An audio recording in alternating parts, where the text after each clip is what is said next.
Hey everyone, so we're going to go through Ethereum today and discuss whether we should be waiting or buying Ethereum at these price levels as volatility has kicked back into the market. I am maintaining my targets since my last Ethereum video, which was looking at somewhere around that $600, $700 mark for Ethereum as a potential bottom. I'm going to mark out the key levels of where you should be buying, where you should be cautious, and where you should be selling your Ethereum. So if that sounds good to you, go ahead, like the video, and without further ado, let's crack on. Let's have a look at the broader trend for Ethereum, and we can clearly see that the trend is down, even though we have had quite a nice rally from the lows that we've got back in November, and we've pumped a good 30% or so. And the first thing that I want to go through is the bearish scenario for Ethereum, because the trend is your friend right until the end, okay? So what I mean by that is that, you know, so long as we are making macro lower highs, okay, then you have to assume that the next leg up is just a rally to be sold into. And you can see that on the broader perspective, we are still making lower lows, okay, in the broad term. But even if you look at the shorter term downtrending structure, you can see that we're still creating lower lows and lower highs, okay? So at the minute, we're coming up to an interesting point of resistance, which is going to be about 1500 for Ethereum. With the strength in Bitcoin, I would imagine that this is still going to drag Ethereum up, and I've said for a long while during this entire year that Bitcoin is the better hold, okay, especially during a bear market. And you can see that here we have broken out from this key order block and this key zone over here, which was sitting about 1350 to about 1100, okay? And the order block that we're going to be likely testing above us is going to be this price action over here, and this is going to be the real test for Ethereum to show us whether we move down or whether we move up. I'm still going to maintain, especially with the strength of this move and the way that Bitcoin is looking, if Bitcoin hits 20k, I think it's likely that that's still going to be able to give Ethereum some room to breathe to the upside and move another 6-7%, especially in the next week or so, given the volatility. And you have to assume that, remember, when we're looking at these key order blocks above us, okay, is that we have to stick to the broader trend, which is to the downside. And you can see that this was the key level that we broke, okay, and we're now going to likely retest these green candles, which is the up move before the green candles, sorry, before the down move that broke the structure of the market. And this is going to be the level that we want to be looking out for. And the way that I'm going to be playing this and paying close attention is that not only am I looking for potential rejection into this level, okay, and then a continuation of the broader trend to the downside, okay, is you have to keep that in mind. I'm going to be keeping a keen eye out for any potential bearish patterns that will arise here, and the only way that you'll be able to see this is on the lower time frame. But if we start to grind up here, okay, and this is obviously looking very impulsive, but when we reach this order block, which is this this red zone over here that I've just marked out, right, is that I want to be looking for potential bearish scenarios. You don't necessarily just want to short straight away, but what I'm looking at from here is maybe we move into this level, get some kind of rejection, and maybe we start to form a little bit of an ascending structure, something like this, which is a little bit more clear in nature, okay? And ascending patterns tend to break down to the downside. So that's something that I'm going to be keeping an eye on for, and that's also a sign that a move is getting more exhausted, okay, after a parabolic move to the upside.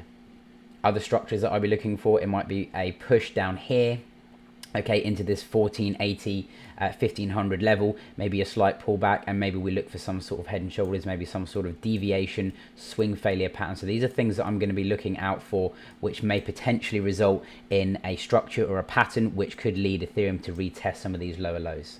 Oftentimes as well is that when you get the RSI, which is really high at the minute for Ethereum, it's like 88 on the 12 hour. I think for Bitcoin it's about 91, is that you do get these overextending moves, okay, and a lot of the times typically it results in one big final push, at least for the short-term trend, and that might come back down. And like I said, what that might look like on the RSI is you might get a reset back down to this 70, 60 level, and then maybe we make one more push, and then this RSI kind of comes up to a lower high, and then you start to get this divergence where price goes up and the RSI tends to go down, and that is telling you that the weakness in the trend is starting, and that that you can potentially look for or expect a move back to the downside. So these are definitely things that I'm looking out for. And swing failure patterns, are going to come into this, where we basically get we might form some kind of range, come back up, and then close back in that range, and again that's going to give you signals in this area to look for bearish momentum to move back down, and that has to be your levels to be marking out for Ethereum for the short term. And if those levels do play out and we get some kind of deviation over here and we haven't quite bottomed yet on crypto, okay, then what I would be looking at is, like I said, some of these order blocks which have been untested. Untested order blocks are usually magnets for price, and they eventually come back and retest, and you can see that we've got some interesting levels of price action at about that $470, and we've got levels that are here at about $700 and $600 here. So like I said, this whole area is definitely an interesting price for Ethereum, where should we break the lows, okay, of about $880, I would expect Ethereum to make one final push to the downside, especially as Bitcoin's dominance is rising at the minute. So even if we move to the downside, Ethereum is likely to fall harder than Bitcoin. So just bear that in mind. And if we have a look at this trend line, which connects the August highs and the November highs for Ethereum, you can see that we are slightly breaking out from here.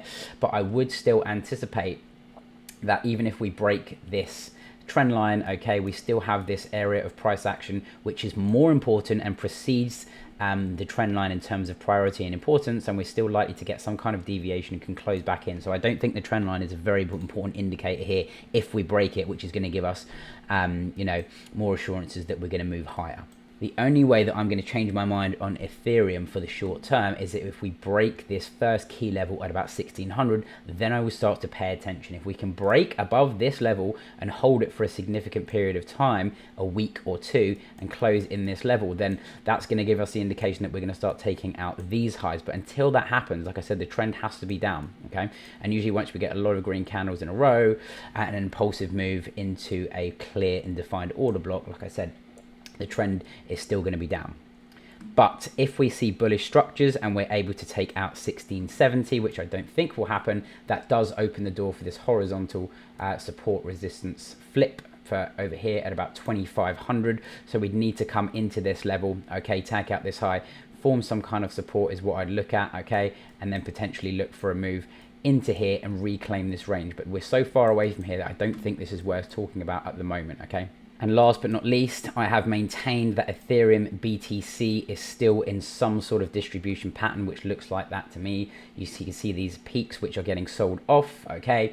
And I've said all year that Ethereum is still likely to break to the downside for me and retest some lower levels, and we've got a clear order block over here, okay, for Ethereum beginning at about 4,450 sats, okay, down to about 2,300. So Ethereum can definitely come down to these levels and retest this, take out some liquidity from some of these lows, okay, come down here, which would represent a downside move of about 35% still potentially. So that's the way that I'm looking at it, and this can happen in a number of ways. Obviously Bitcoin can still continue to climb higher and this continue to go down, but USD Ethereum still remains fairly stable. But if Bitcoin does go down in the short to medium term, and this also pulls down the Ethereum Bitcoin chart, then Ethereum is going to fall hard and likely break those lows down to that 600 level. I want to maintain as well that I don't think that the alts have had a truly large flush out just yet. We haven't seen any Bitcoin dominant season, which tells me that we are still likely to get some sort of big push down in the altcoins this year. And just drilling this onto the slightly lower time frames, you can see that every time we deviated above, we basically get some sort of bearish pattern, deviation, move back down to the downside, harsh sell-offs at around this 8,000 level. So 8,000 level, this is telling me that big players are either transferring Ethereum into Bitcoin for a rally higher in Bitcoin or for more security and safety, or they could be selling Ethereum USD as well to push the price down. So that's how I am looking at it and what my interpretation of the charts are at the minute. I think that this low will still likely get taken out this year for sure at about 4,900. So keep an eye on this for Ethereum. Best case scenario that I can see for Ethereum this year, in my opinion, would be a test down to this key order block over here. Okay, which could result in some kind of inverted head and shoulders pattern. Maybe we do something like this, and then we've got basically something like this, something like this, something like this. I am speculating it in a minute, but I am just trying to mark out the key levels for you. So that order block starts at 5,800 and ends at about 5,000. So somewhere in that level, we might see support for Ethereum, but ultimately, I still think that Ethereum can head down, 40% this year versus Bitcoin, which is again makes me reluctant to think that Ethereum is going to show any strength in the short to medium term. If you enjoyed this video and this kind of analysis, do let me know down below, drop me a like, and I'm going to be doing some more videos on some of the other altcoins this week, Solana, and some of the other big movers, AVAX, which is going to mark out some key levels and show you maybe where you should be buying and selling, in my opinion. So until the next one, I'll see you next time.